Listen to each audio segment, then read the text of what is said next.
known for its love of alcohol, whether it's a round of pints at the rugby or a glass of wine at dinner.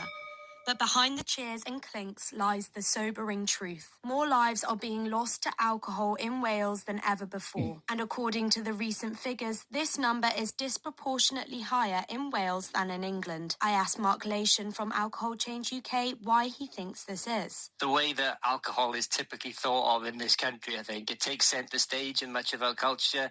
Alcohol harms in Wales have been described in the past as a national public health problem, and I think that continues to be the case, and there's no doubt that the drinking is embedded in the Welsh culture, and it's been that way for many, many years. The data showed that the most deaths occurred in Swansea and the Rhondda. Rachel Cooper, who has struggled with alcohol addiction in the past, lives in the valleys, and this reality hits close to home. The town I live is renowned for drinking. You know, we're an old mining village. A lot of these little valleys, they're just forgotten about. A lot of the housing was put here when the mining was here, and the mining's gone.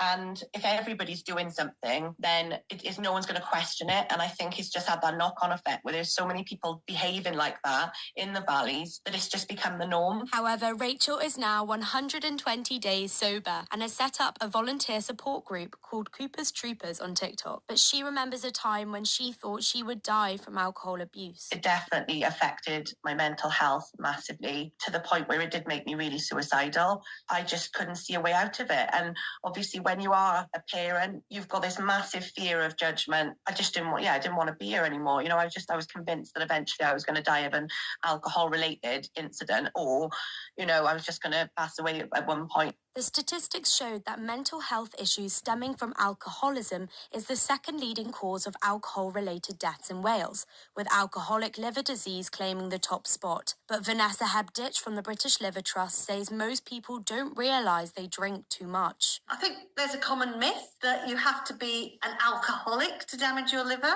but actually the truth is that many of us are drinking alcohol in a way that could be harming our livers. If you're regularly drinking every day, having half a bottle of wine or a few pints most evenings, for some people that will be enough to cause liver damage. In the face of these grim statistics, remember that recovery is possible, and it's vital to recognise that alcohol abuse in Wales is not just a statistic, but a harsh reality affecting communities throughout the nation.